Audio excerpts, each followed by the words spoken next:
আজ বেতন পাই কাল বেতন পাই না, কিন্তু চাকরি নিয়ে অনেক সমস্যা। আমাদের বাচ্চা কাচ্চা না খাইয়ে মারা যাবো।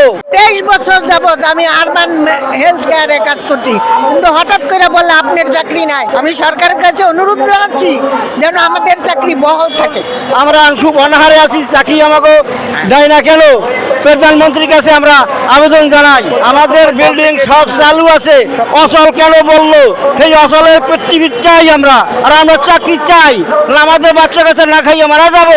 কোভিডের মতো এত বড় মহামারী, সেটাকে আমরা কন্ট্রোল করছি। আমরা হাজার হাজার কর্মী এই কোভিডের সময় নিরলস হয়ে পরিশ্রম করছি। এই প্রজেক্টে আমরা কত মাস বেতন পাই, আমরা 11 মাস বেতন ছাড়াও কাজ করছি, কিন্তু আমরা কেউ এই প্রজেক্ট থেকে যাই নাই। আমাদের একটাই দাবি যে সরকার যখন বিল্ডিংগুলো নিয়েছে, সরকার তার সাথে আমাদেরকেও নিক। আমাদের একটাই দাবি। 13 সালে ফেব্রুয়ারি 14 তারিখে আমি জয়েন করছি।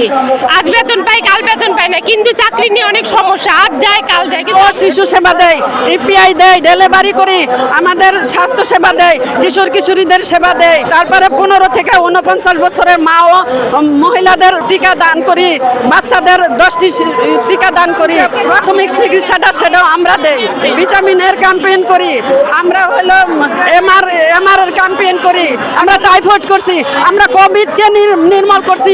কোভিডের রোগী আমরা হাত দিয়ে ছাইনা অফিস করছি, আমরা কখনোই অফিস বাদ দিই নাই। আমরা কোভিডে অনেক অফিস করছি। আমাদের যেন চাকরি বহাল থাকে, এইটাই আমাদের একটাই দাবি, আমাদের চাকরি যেন বহাল থাকে।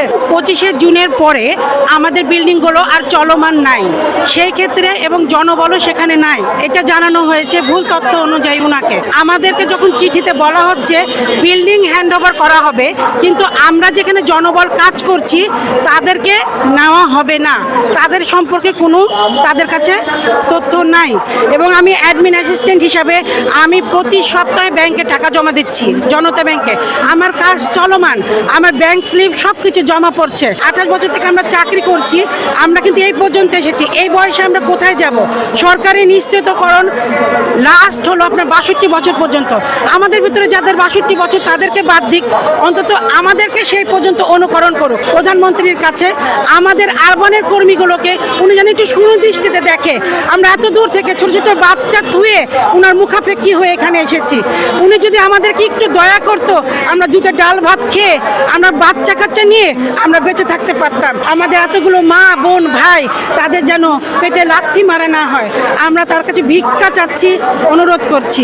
আমি যেমন আমার পদ অনুযায়ী আমার কোয়ালিফিকেশন ছিল আপনার বিএ কমপ্লিট। আমি তো নন টেকনিক্যাল পারসন। আমাদের যারা টেকনিক্যাল পারসন, ডাক্তার আছে, নার্স আছে, প্যারামেডিক আছে, তাদের প্রত্যেকের কোয়ালিফিকেশন অনুযায়ী নেওয়া হয়েছিল। কষ্ট একটাই যে আমরা তো এখানে দীর্ঘদিন ধরে কাজ করে আসতেছি, এবং এখনো আমাদের এই যে হামরুবেলার ক্যাম্পেইন চলতেছে টিকার, আমরা সেই কাজগুলো রানিং করতেছি। আমরা তো এখানে পরিত্যক্ত না, আমরা তো কাজ করতেছি। এখন আমরা মাননীয় প্রধানমন্ত্রীর কাছে একটাই আবেদন, যাতে উনি সরজমিনে ওনার টিম পাঠাক, উনি আসুক, দেখুক যে আমরা কাজ করতেছি। আসলে বিল্ডিংগুলো পরিত্যক্ত না, আরবান প্রাইমারি হেলথ কেয়ারে জনবল ছিল, আচ্ছা আমাদেরকে নিয়ে উনি সামনে যাক, এটাই আমাদের দাবি, আর কিছু না। মাননীয় সরকারকে ধন্যবাদ জানাই যে আমাদের এই প্রকল্পটি সরকারি বাস্তবায়ন মন্ত্রণালয়ের হাতে দেওয়ার জন্য।